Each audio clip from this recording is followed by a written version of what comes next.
Assalamualaikum warahmatullahi wabarakatuh. Yang terhormat dosen penguji ujian kinerja. Perkenalkan, nama saya Rizda Fitrieni.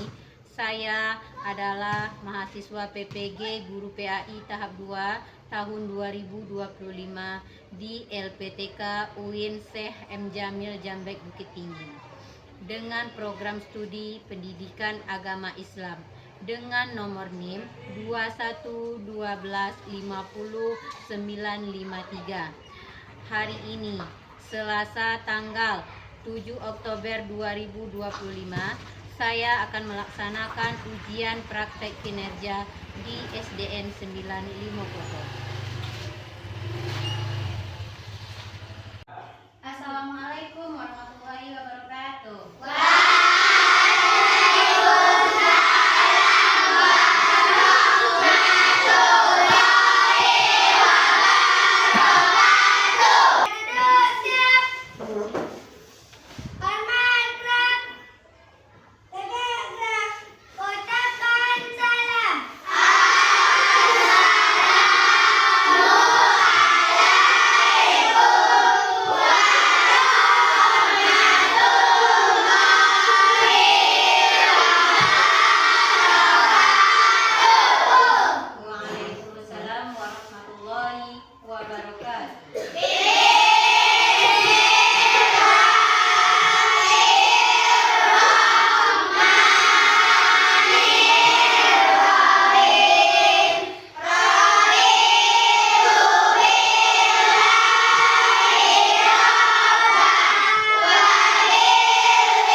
Yang pertama, peserta didik harus mampu memahami tanda-tanda menyambut usia balik atau kedewasaan dengan benar.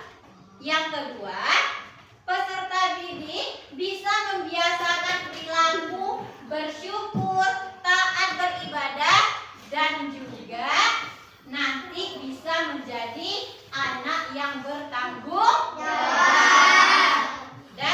Sekarang ibu mau tanya dulu. Anak ibu sudah tahu belum apa itu balir? Apa itu balir? Oh, sampai. Gimana tanda-tanda balir bagi laki-laki? Mimpi basah. Pintar anak ibu ya. Lagi kalau perempuan? Haid. Kita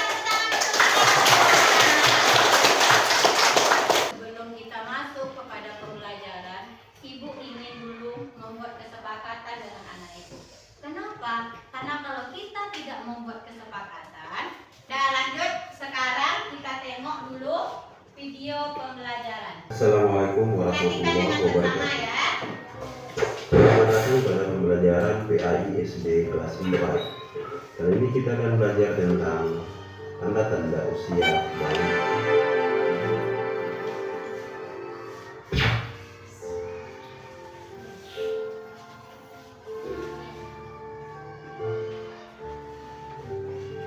Tema kita adalah menyambut usia bayi. Nah, mari kita amati gambar ini.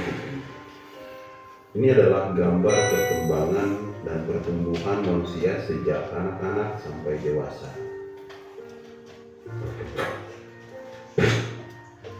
Berapa umur kalian sekarang?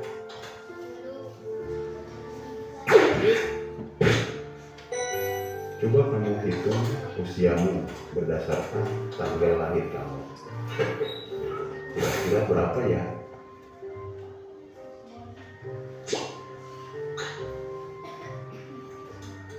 Bagaimana perubahan tubuh kalian sejak kelas 1 sampai kelas 4?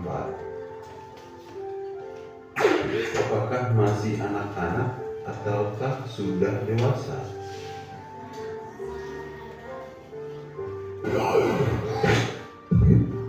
Tentunya kalian mengalami perubahan pada badan dan mental.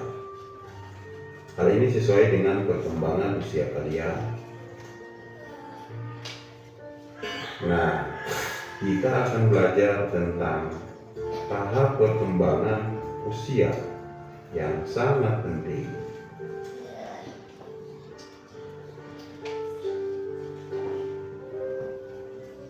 Mengapa sih kita harus belajar perkembangan usia pada mata pelajaran PAI? Ini karena berhubungan dengan kewajiban menjalankan syariat agama, yaitu usia balik atau dewasa. Balik menurut bahasa artinya sampai. Sedangkan balik menurut istilah ialah kedewasaan bagi seseorang. Bagi laki-laki ditandai dengan keluar mani atau mimpi basah. Dan bagi perempuan ditandai dengan keluar haid.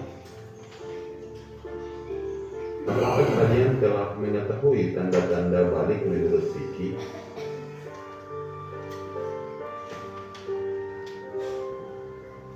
Dan apakah ada perbedaan antara anak laki-laki dan anak perempuan?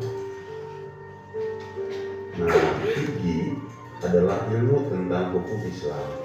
Fikih membahas tentang tata aturan ibadah baik yang berhubungan dengan Allah atau yang berhubungan dengan sesama manusia. Di antaranya adalah membahas tentang tanda-tanda balik. Tanda-tanda balik terjadi pada anak laki-laki dan perempuan. Ada juga yang khusus terjadi pada anak perempuan saja. Pernahkah kalian mendengar istilah mimpi basah?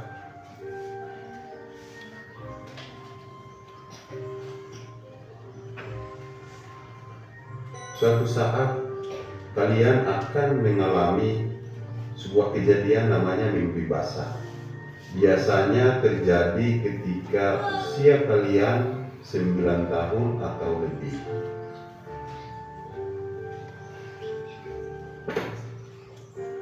Apabila kalian mengalami mimpi basah, maka kalian bukan lagi anak-anak, tapi sudah tergolong balik atau dewasa. Mimpi basah juga dapat terjadi pada anak perempuan.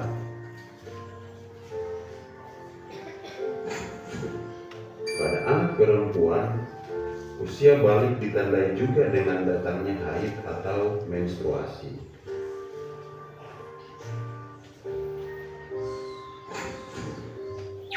Anak yang mimpi basah atau datang haid sedang berhadas besar yang disebut dengan junub. Nah, agar suci dari hadas besar maka kita harus mandi wajib.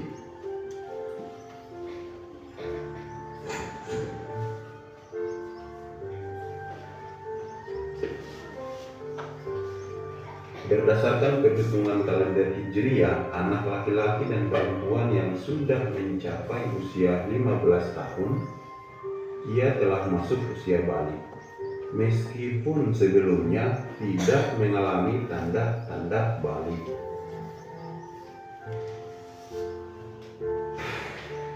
Anak yang mengalami mimpi basah dan haid itu sedang berhadas besar. Nah, untuk bersuci dari hadas besar dan bisa melakukan ibadah seperti sholat dan membaca Al-Quran, maka ia wajib mandi terlebih dahulu. Nah, ini tata cara mandi. Yang pertama yaitu mencuci kedua tangan 3 kali. Yang kedua, mencuci alat kelamin dengan tangan kiri. Yang ketiga, berwudu dengan sempurna. Keempat, menyela-nyela rambut kepala dengan air jika rambut kita lebat, atau menuangkan air sebanyaknya 3 kali jika yakin air bisa masuk ke pangkal rambut. Kelima, menuangkan air pada anggota badan. Yang keenam, membasuh kaki sebelum meninggalkan toilet. Nah, tata cara mandi ini, niat mandi itu dilakukan dalam hati pada awal basuhan anggota badan. Ini ada beberapa ketentuan larangan bagi orang yang berhadas besar. Yang pertama, sholat, sujud tilawah, dan sujud syukur. Kita dilarang. Yang kedua, dilarang juga melaksanakan tawaf. Yang ketiga, kita dilarang untuk berdiam di masjid. Keempat, kita dilarang membaca, menyentuh, dan membawa Al-Quran. Terima kasih, semoga video ini terbantu. Jazakumullah khairan katsir. Assalamualaikum warahmatullahi wabarakatuh. Setelah anak ibu mengamati video tadi, sekarang ibu mau bertanya sama ibu. Sekarang ibu mau tanya, kalau kita yang laki-laki setelah mimpi basah, yang perempuan dia menstruasi, itu namanya kita kan tidak suci. Berarti kita dalam keadaan apa namanya? Berhadas besar atau junub. Bagaimana cara kita mensucikan diri dari hadas besar? Mandi? Oke, anak ibu. Dalam video tadi, cara mandi wajib. Yang pertama apa itu? Mencuci kedua telapak tangan. Setelah itu yang kedua, membersihkan alat kelamin. Yang ketiga, membersihkan tangan lagi. Yang keempat, berwudu sempurna. Kelima, tuangkan air kepada anggota badan. Setelah itu yang keenam, membasuh kaki lagi ketika kita hendak meninggalkan kamar mandi. Yang tidak boleh kita lakukan jika kita dalam keadaan berhadas besar, apa larangannya? Yang pertama, sholat. Pintar. Dua, berdiam diri di masjid. Yang ketiga, membaca Al-Quran. Yang keempat, melaksanakan tawaf. Yang kelima, larangan melaksanakan sujud syukur. Oke, kita nyanyi sama-sama.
Ibu berikan tugas masing-masing.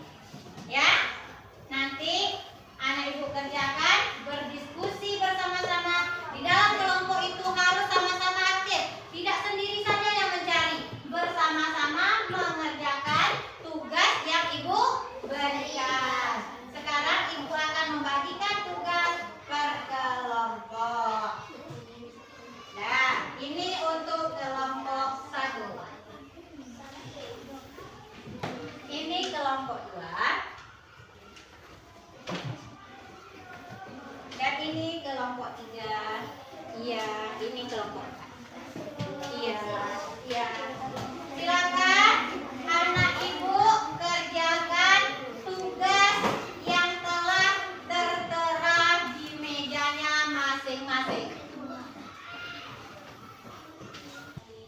Ibu kasih waktu 10 menit untuk berdiskusi.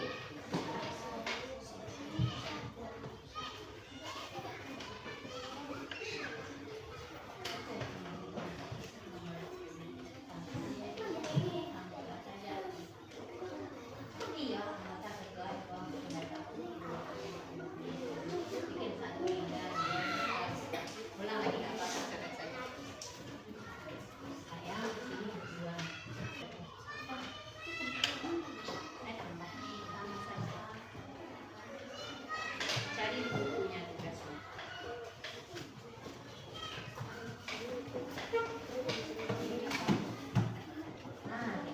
Iya.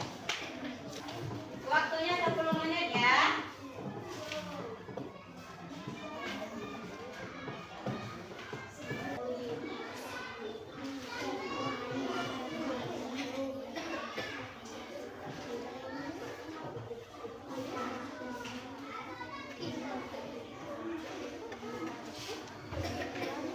Sekarang Ibu minta kelompok 1 untuk mempresentasikan hasil diskusinya.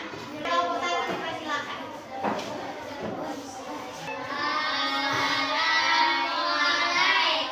Kami dari kelompok 1 akan menyampaikan diskusi kami terhadap usia adik.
akan mempresentasikan kewajiban bagi anak yang sudah balik yang akan dikerjakan oleh anak. 1. Salat fardu.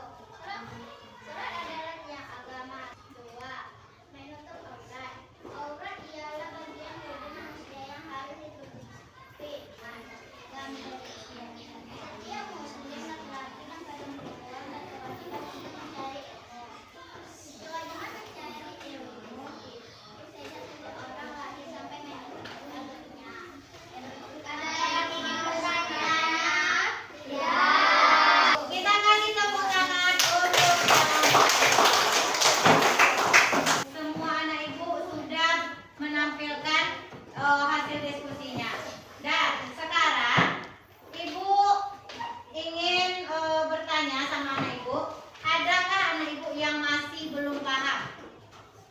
Tidak. Seperti materi yang disampaikan oleh kelompok 1 tadi, itu tanda-tanda balil menurut ilmu fikih. Tanda-tanda balil menurut ilmu fikih itu yang pertama itu bagi laki-laki tanda-tanda balilnya tadi apa?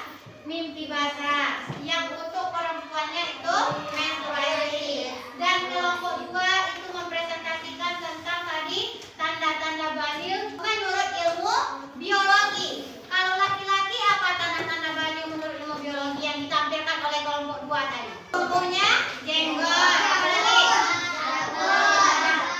jambang, apalagi kumis, badannya lebih suaranya keras. Itu kalau untuk laki-laki. Kalau yang untuk perempuan, pinggulnya membesar, payudaranya membesar. Kalau untuk yang penampilan dari kelompok 3 tadi itu tentang tata cara mandi wajib. Sudah dijelaskan juga. Yang pertama tadi apa? Apa yang niat. Ya, setelah itu mencuci kedua telapak tangan. Setelah itu membersihkan tangan kiri dengan sabun. Setelah itu kita mandi. Dan sebelum kita meninggalkan kamar mandi kita harus mencuci kaki. Tampilan dari kelompok 4 itu menjelaskan tentang kewajiban yang harus dilaksanakan setelah memasuki usia balik. Yang pertama itu kita harus sholat. Yang kedua itu kewajiban menuntut ilmu. Dan yang ketiga menutup aurat. Aurat bagi laki-laki itu dari pusarnya sampai ke lutut. Dan aurat bagi perempuan itu seluruh tubuh kecuali muka dan telapak tangan. Nah, dapat kita simpulkan bahwa diskusi kita pada hari ini bahwa tanda-tanda usia balik itu ada yang menurut ilmu fikih dan juga ada yang menurut ilmu biologi. Antara menurut ilmu fikih dan antara menurut ilmu biologi itu tanda-tanda baliknya berbeda. Karena kita